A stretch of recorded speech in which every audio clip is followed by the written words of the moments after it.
ಏಲಕ್ಕಿಯನ್ನು ನಾವು ರುಚಿಗೆ ಅಂತ ಹೇಳಿ ಎಲ್ಲ ರೀತಿಯ ಸಿಹಿ ತಿಂಡಿಗಳಲ್ಲಂತೂ ಕಂಪಲ್ಸರಿ ಬಳಸ್ತೀವಿ. ಇನ್ನು ಬೇರೆ ಬೇರೆ ರೀತಿಯ ಅಡುಗೆಗಳಲ್ಲಿ ರುಚಿಯನ್ನು ಹೆಚ್ಚಿಸೋದಕ್ಕೆ ಹಾಗೆಯೇ ಪರಿಮಳವನ್ನು ಹೆಚ್ಚಿಸೋದಕ್ಕೆ ಇದನ್ನು ಬಳಸ್ತೀವಿ. ಆದರೆ ಇದೊಂದು ಬೆಸ್ಟ್ ಮನೆಮದ್ದು ಅಂತಾನೆ ಹೇಳಬಹುದು. ಬೇರೆ ಬೇರೆ ರೀತಿಯ ಮನೆಮದ್ದುಗಳಾಗಿ ಬಳಸಬಹುದು. ನಾನಿವತ್ತು ಏಲಕ್ಕಿಯನ್ನು ಬಳಸಿ ಮಾಡುವಂತಹ ಒಂದು ಸಿಂಪಲ್ ಮನೆಮದ್ದು ಹಾಗೆಯೇ ಯಾವ ರೀತಿ ಬಳಸಬಹುದನ್ನ ಅನ್ನೋದನ್ನ ಹೇಳ್ತಾ ಇದ್ದೀನಿ. ಇವತ್ತಿನ ವಿಡಿಯೋದಲ್ಲಿ ನಾನು ಹೇಳ್ತಾ ಇರೋದು ಏಲಕ್ಕಿ ನೆನೆಸಿದ ನೀರು ಯಾವ ರೀತಿ ಮಾಡಬಹುದು, ಯಾವ ಆರೋಗ್ಯ ಸಮಸ್ಯೆಗಳನ್ನ ದೂರ ಇಡಬಹುದು ಅಂತ ಹೇಳಿ. ಇದರ ಬೆನಿಫಿಟ್ ಮೊದಲನೇದಾಗಿ ಹೇಳೋದಂತ ಹೇಳಿದ್ರೆ ದೇಹವನ್ನ ಡಿಟಾಕ್ಸ್ ಮಾಡೋದಕ್ಕೆ, ದೇಹದಲ್ಲಿರುವಂತಹ ಟಾಕ್ಸಿನ್ಸ್ ಕಲ್ಮಶಗಳನ್ನ ಹೊರಗೆ ಹಾಕೋದಕ್ಕೆ ಇದೊಂದು ಬೆಸ್ಟ್ ನ್ಯಾಚುರಲ್ ಡ್ರಿಂಕ್ ಅಂತ ಹೇಳಬಹುದು. ದೇಹದಲ್ಲಿ ಕಲ್ಮಶಗಳು ಹೆಚ್ಚಿಲ್ಲದೆ ಇದ್ದಾಗ ನಾವು ಆರೋಗ್ಯವಂತರಾಗಿ ಇರೋದಕ್ಕೆ ಇದು ತುಂಬಾನೇ ಸಹಾಯ ಆಗುತ್ತೆ. ಅದರ ಜೊತೆಯಲ್ಲಿ ವೆಯ್ಟ್ ಲಾಸ್ ಮಾಡ್ಕೊಳ್ಳೋಕೆ ತುಂಬಾನೇ ಒಂದು ಬೆಸ್ಟ್ ಮನೆಮದ್ದಿದು. ದೇಹದಲ್ಲಿರುವಂತಹ ಅನಗತ್ಯ ಕೊಬ್ಬನ್ನು ಕರಗಿಸೋದಕ್ಕೆ, ಬೊಜ್ಜನ್ನು ಕರಗಿಸೋದಕ್ಕೆ ತುಂಬಾನೇ ಸಹಾಯ ಆಗುತ್ತೆ.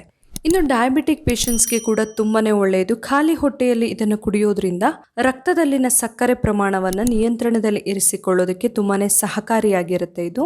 ಇನ್ನು ನಮ್ಮ ದೇಹದಲ್ಲಿರುವ ಕಲ್ಮಶಗಳನ್ನು ಹೊರಗೆ ಹಾಕೋದ್ರಿಂದ ನಮ್ಮ ಲಿವರ್ನ ಆರೋಗ್ಯಕ್ಕೆ ಕೂಡ ಅಷ್ಟೇ ಒಳ್ಳೆಯದು. ಲಿವರ್ನ ಆರೋಗ್ಯವನ್ನ ಕಾಪಾಡಿಕೊಳ್ಳೋದಕ್ಕೆ ಕೂಡ ನಮಗೆ ಏಲಕ್ಕಿ ನೆನೆಸಿದ ನೀರು ತುಂಬಾನೇ ಸಹಾಯ ಆಗುತ್ತೆ. ಅದೇ ರೀತಿಯಲ್ಲಿ ಚರ್ಮದ ಆರೋಗ್ಯಕ್ಕೂ ಅಷ್ಟೇ ಒಳ್ಳೆಯದು. ಚರ್ಮದ ಆರೋಗ್ಯವನ್ನ ಕಾಪಾಡಿಕೊಳ್ಳೋದಕ್ಕೆ, ಚರ್ಮದಲ್ಲಿ ಸುಕ್ಕು ನೆರಿಗೆ ಎಲ್ಲ ಆಗಬಾರ್ದು ಅಂತಾದ್ರೆ, ಹಾಗೇನೆ ಪದೇ ಪದೇ ಮೊಡವೆ ಕಲೆ ಎಲ್ಲ ಆಗ್ತಾ ಇದ್ರೆ ಅವುಗಳನ್ನು ದೂರ ಇಡೋದಕ್ಕೆ ಎಲ್ಲದಕ್ಕೂ ಕೂಡ ಇದು ತುಂಬಾನೇ ಒಂದು ಒಳ್ಳೆ ಮನೆಮದ್ದು.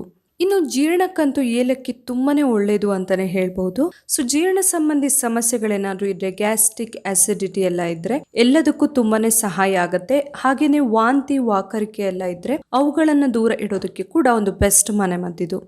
ಇನ್ನು ಎಸ್ಪೆಷಲಿ ಲೇಡೀಸ್ಗೆ ಪೀರಿಯಡ್ಸ್ ಟೈಮಲ್ಲಿ ಬರುವಂತಹ ಹೊಟ್ಟೆ ನೋವು, ಬೆನ್ನು ನೋವು ಎಲ್ಲ ಏನಿರುತ್ತೆ, ಇನ್ನು ಕೆಲವೊಬ್ಬರಿಗೆ ತುಂಬ ವಾಮಿಟಿಂಗ್ ಕೂಡ ಆಗುತ್ತೆ ಮುಟ್ಟಿನ ಸಮಯದಲ್ಲಿ.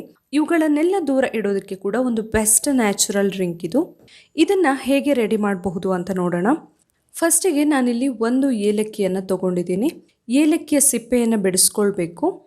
ರಾತ್ರಿ ಮಲಗೋದಕ್ಕಿಂತ ಮುಂಚೆ ನಾವು ಒಂದು ಏಲಕ್ಕಿಯನ್ನು ಸಿಪ್ಪೆ ಸಮೇತವಾಗಿ 1 ಲೋಟ ನೀರನ್ನು ಹಾಕಿ ನೆನೆಸಿ ಇಟ್ಕೊಳ್ಬೇಕು.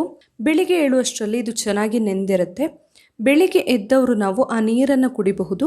ಡೈರೆಕ್ಟಾಗಿ ಬೇಕಂದರೆ ಕುಡಿಬಹುದು. ಇಲ್ಲ ಆದರೆ ಸ್ವಲ್ಪ ಬೆಚ್ಚಗೆ ಇರಬೇಕು ಅಂತ ಅನಿಸಿದ್ರೆ ಸ್ವಲ್ಪ ಬೆಚ್ಚಗೆ ಮಾಡಿಕೊಂಡು ಆ ನೀರನ್ನು ಕೂಡ ಕುಡಿಬಹುದು. ಇದರಿಂದಾಗಿ ಎಲ್ಲ ಆರೋಗ್ಯ ಸಮಸ್ಯೆಗಳನ್ನು ದೂರ ಇಡೋದಕ್ಕೆ ತುಂಬಾ ಸಹಾಯ ಆಗುತ್ತೆ. ನೋಡಿದ್ರಲ್ಲ, ಏಲಕ್ಕಿ ನೆನೆಸಿದ ನೀರು ಯಾವ್ಯಾವ ಆರೋಗ್ಯ ಸಮಸ್ಯೆಗಳನ್ನು ದೂರ ಇಡೋದಕ್ಕೆ ಸಹಾಯ ಆಗುತ್ತೆ ಅಂತ ಹೇಳಿ. ಈ ವಿಡಿಯೋ ಇಷ್ಟ ಆಗಿದ್ರೆ ಲೈಕ್ ಮಾಡಿ ಹಾಗೆ ಶೇರ್ ಮಾಡಿ. ನಾಳೆ ಇನ್ನೊಂದು ಹೊಸ ವಿಡಿಯೋದೊಂದಿಗೆ ಮತ್ತೆ ಬರ್ತೀನಿ. Thank you.